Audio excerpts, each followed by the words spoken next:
Welcome back, anime fans. It's your boy, A1, and this is the Anime Association. Today, we diving into Fire Force Season 3, Episode 5. Right now, I'm gonna let you know, we got spoilers. If you haven't watched it yet, go look at it, come back, leave a comment, like, and share. But I'm not here alone. I got the crew with me today. I got my boy, Kyle Tim, What's up? What's up? my boy, Anime Addict, Yep. and my boy, Ginyu, all the way from Britain. Hi.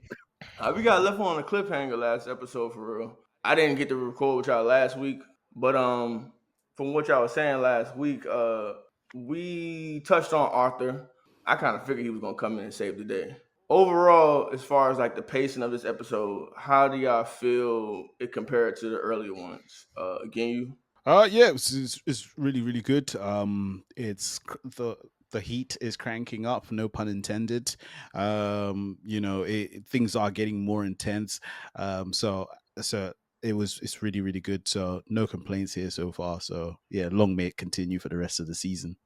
Yeah. I thought the pacing was good. Once again, just like last week, I like the fact that we mostly focused on one area instead of jumping around, streamlining, and it made it more simpler to follow. What about you, Addict? Yeah, the pacing was good. I like how Tim was saying, like how we focus on one thing instead of kind of jumping around.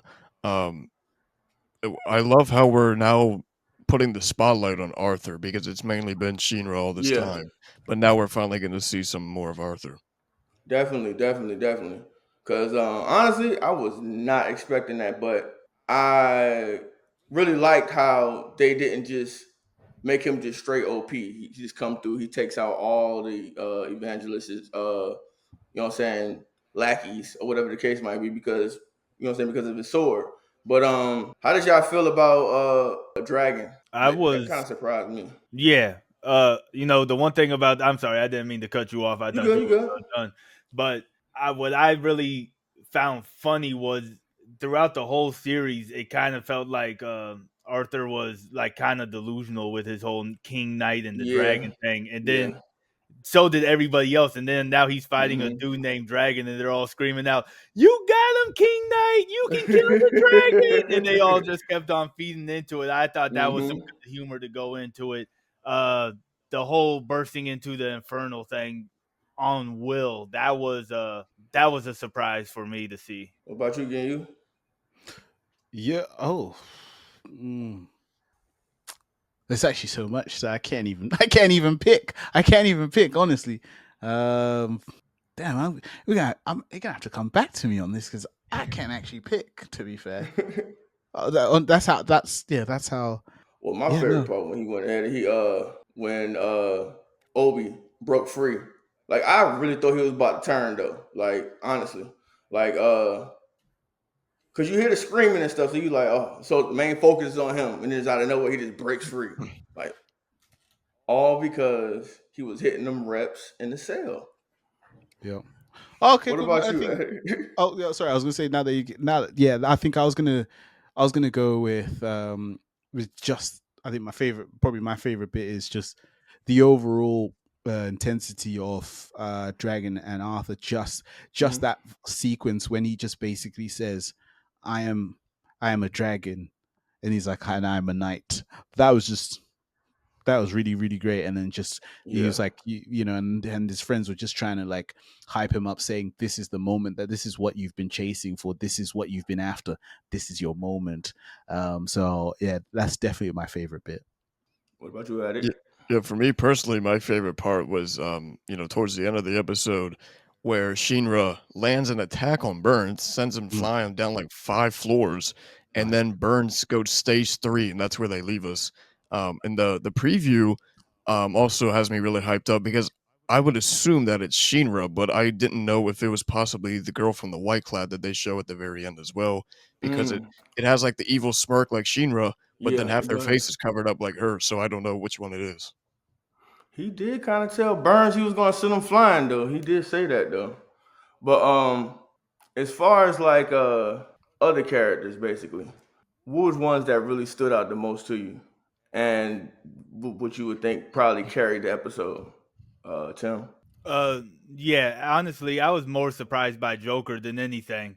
Yeah. Joker had the fact that he could push Burns back, and even though Burns didn't dodge it, I still feel like that was pretty cool to see that Burns was actually somewhat pushed back by Joker, and that kind of shows Joker's overall power, which kind of surprised me. I must be forgetting something from the previous two seasons, but that part surprised me. Mm-hmm. What about you, Edit? Yeah, I think in terms of like who carried the episode, we have to go with Arthur and Dragon. I think Yeah. their fight was definitely the highlight of the episode, and I really liked Dragon's like transformation. I'm Yeah. I'm I'm trying to figure out if he's a doppelganger or if he is a demon infernal because they touched back on Hibana doing Yeah. her research and stuff, and I forget who it was. Oh, it was Rekka from season one. Yeah. They said that Rekka had gone to the orphanage Mm-hmm. where her and Iris grew up. So I'm kind of curious as to like if Dragon has a connection to that or not. It really seems like you know what I'm saying. That's the case, though. Honestly, uh, but I do agree with you on that about him either being a doppelganger or a demon. But we really don't know just yet. But Genny, what you think? Yeah, I think it was. I think it. Like I said, it was. I think I'm more interested about the doppelganger stuff because Mm-hmm. I'm not gonna lie, for some odd reason, until they actually mentioned it, it has kind of skipped over my mind a little bit. So, um, just the idea of the fact that these people weren't imploding because they were just dying, they were imploding Yeah. because these things want to be them is a very, is Yeah. very interesting concept. And I really am hoping, obviously, while we still see some things that are left to transpire, I'm hoping Yeah. we obviously get a more of an interesting discovery on that side, Yeah. because you know if what happens, the people that have imploded, where are they? If there are these Yeah. doppelgangers, have they appeared? Where are they? Has Yeah. anyone noticed, kind of thing? Mm-hmm. So that'll be something that'll be really interesting to find out. They're So to stay among on us. that right there, though, do y'all think that is like considered like a plot twist? Like, cause we getting something new, and like now we knowing like why they actually are just randomly combusting out of nowhere. Like we just thought like it was because they was chosen and it was a certain time, but actually it's just the insects just wanting to be them basically. Do y'all think that's really a mean plot twist and could it change the story? At it? Yeah, I definitely think so. When we've seen them in the past, it was basically people that they chose, and now it's something Mm-hmm. to where it's just a thing of the human combustion coming along. And like I said, tying back to the orphanage, if there's a connection there, it would be really interesting to see like how Hibana and Iris are tied in as well. Because back at season two, there was something with Iris in the Adola link that Shinra Yeah. had, and she was in there. So there's Yeah, something she going on with was. her too. Hmm. Hmm. What about you, Tim? I think with the reveal of the doppelganger in and of itself isn't a plot twist, but I think it's going to lead up to a plot twist. Um, I don't think it's going to be Burns. I think that would be too obvious of a plot Yeah. twist for it to be Burns. I think it's going to be end up being someone else. Maybe a Benny Maru or someone close to that. Someone Hmm. that's actually going to be a threat. Because to bring something like the doppelgangers up and then Yeah. it to be a non-threat, that's the plot twist, I think wouldn't make a lot of sense. Nah, I Even if agree. it's Obi that ends up being a doppelganger already, that would be a pretty decent plot twist. But it has to be Hmm. something that's going to push the characters to their limit, pretty much. Hmm. What about you again? You? Joe, I actually echo what Tim is saying, because I think what he's saying is a little bit more in line with what I'm thinking as well. Like, it could be, we're just hoping that it's not going to be a waste of a plot twist. And I think yeah yeah, no, I think, like I said, I'll echo what Tim is saying, because I do hope it's not going to be wasted like that. Nah, I feel you. I feel you. Uh, I know we just left off of Arthur, but I just want to touch back on it again. Now, Arthur's been on a a good winning streak for past 2 seasons or so. You know what I'm saying? He getting boosted up by everybody. Like they had the whole, come on, King Arthur, come on, it's your time now. So with him losing Excalibur, how do y'all think that's gonna affect him later on? Like, you think he'll recover quick, or do you think like he's gonna go in like deep depression over this? What do you think, you? Um, I don't think he's the type to go into a deep depression. I think maybe the loss of Excalibur is gonna probably create something in deeper inside of him, but also, is Excalibur really lost? Can you Yeah. got your boy like Vulcan that can do some wizardry here and there. Mm-hmm. Yeah, maybe the current version he had might have had sentimental value to him, but also there's also a possibility that in the next episode, in this fight with Dragon, he unlocks something that he's Yeah. never unlocked, because obviously, as they say, once you're backed into a corner, sometimes there's something deeper, there's a different side of you that comes out. So Mm-hmm. so there's that possibility that he's gonna attain something that's gonna make him even stronger and less reliant on Excalibur, and hence why I don't see him sulking and moaning at the loss of Excalibur. Yeah. Yeah. What about you, Addict? Yeah, I definitely think he's gonna, power back up and everything. And I feel like the same way that he used the plasma to create the cape, Yeah. he's also gonna create a new sword or some type of weapon to be able to fight against Dragon. Mm-hmm. Mm. Yeah, that's pretty much what I was going to say too. I don't think I because at first the handle and the hilt was just to help him kind of channel Yeah. his Yeah. power. Yeah. So Yeah. I Yep. think he's going to end up making like a Kuwabara type of sword where it's all Mm-hmm. just energy, because he did make the cape out. He didn't need He anything to make did. the cape. He just kind of made the cape. Uh, and I think this is going to be the precursor of Excalibur from Soul Eater. I Yeah. think he's going to be the You know precursor. what? Yep. But what I noticed though, like when he did the cape and everything, right? In the middle of it, like right when he was about to attack, and then Dragon started transforming. Like he got a little scared a little bit, but you notice like Excalibur started getting smaller. Mm-hmm. So could it be like off of his confidence? So that's the reason why I really like. I said if he goes into like a deep depression, would he be able to bounce back? Because it probably goes off of like how much emotions he's putting into it and how much confidence he actually has. Just see how much power he can actually release. So that's what I picked up from it. I really do hope he gets the power up because I love Arthur, man. I So really do hope he does. my thing with the depression thing, why I Hmm. don't really see it happening, is because you're in the midst of a fight. He might be a little Yeah. bit rattled or whatever, but it's in the midst of a fight and it's the in game fights.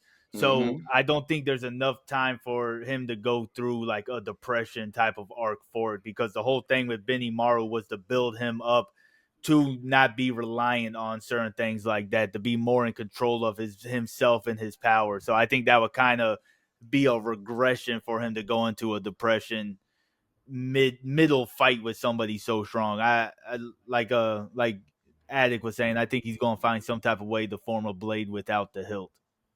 Okay. Yeah. So do you think what do y'all think they're setting up for the next episode though? Like I know we just got Burns getting kicked through like 6 buildings, but do you think the next episode is gonna really be mainly focused on Shinra, Burns, and Joker, or do you think they're gonna probably like still focus on the side characters somewhat? Honestly, I really feel like they're gonna focus more on Burns in them now. What about you, Ginyu? I think it's gonna. I think they're gonna. I think because the way where Arthur's been left off against Dragon and where Shinra and Burns have left off, I think it's going to be a blend. I think it's going to be a perfect 50-50 blend because both fights both fights have ended with both characters in certain predicaments. So now Hmm. if you focus on because with each moment that happens, you'd like to assume real life time is elapsing. So if it gets Yeah. dark and we still haven't seen what happened with Burn and Shinra, I think it's going to be a 50-50 blend where it's going to be cutting Yeah. into both sides. So probably like first 25% of the episode it's Shinra and Burns, and then Yeah. cuts off to Dragon and Arthur, and then back to Shin and Burns, and then finally have ending with Arthur somehow having picked himself up, which leads us into the next episode. That's kind of how I see it, because yeah, in my opinion. It's crazy you mentioned until it gets dark. Why was Obi flexing all the way till it got dark though? That was so hilarious, man. Mm. But Yeah. nah, tell me what you think though, bro. Uh, I kind of agree with Ginyu. I think they're going to blend the two into it. But what I think is going to be the difference is Arthur is going to beat Dragon, but Burns is going to be on the verge of beating Shinra and Joker. Hmm. Uh, even though we got this funny stuff with Obi, with Yeah. Captain Obi, he's got death flags to me. Either him or Joker both have death flags, and I think it's going to end up with something between Burns and Shinra. Now, if we get that next episode or the episode following, who knows? But I think one of those two people are going to end up being killed by No, Burns. I kind of agree with you on that. I think they're setting it up for Joker though. I really do though, because like I said before, Joker and Burns already have a connection already, like off rip. So I see the setting up for it right now. Uh, Well, at a, Joker yeah, is the Pillar's guardian, isn't he? Isn't yeah. Joker and Uh, Arthur, aren't they the guardians of Shinra? um, I don't. I think they just took that upon themselves though to do that. Like I know Well, yeah, because Burns. they're not Yeah. technically a part of the church and everything, but Yeah. I think that's what they're supposed to represent is that they are the Hmm. guardians of the fourth pillar. So maybe it is Joker because he's a guardian and it's not going to be Obi, but it's definitely going to be one of those two. Hmm. What about you, Attic? Yeah, I think based off the preview, we're gonna, really highlight Burns versus Shinra. Burns going up to stage 3, Shinra possibly getting a power up with, what they showed there. Yeah. Possibly the girl from the White Cloud showing up and, her ties to Soul, the god, and everything, and seeing like Hmm. what that's all about, because they haven't fully shown us what that is about. Yeah. Um, but now that Tim brings it up, the thing with Joker, he was mentioning about basically like he's not the hero of this story, like Shinra's Yeah. the real hero. So I could see that as like a foreshadowing of like Joker possibly dying. Yeah. Yeah. Mm. I definitely agree with that. And the way he writes his stories, like it feels like he's leading to that. But we're gonna go ahead and wrap this up. Tell us what y'all think about it. If y'all got any comments y'all want to leave, any questions y'all want, or anything else y'all want us to talk about, just go ahead, hit like and subscribe. That'll help us out a lot. And it's been the Anime Association. I'm your host, Forbes, and we'll get at y'all later.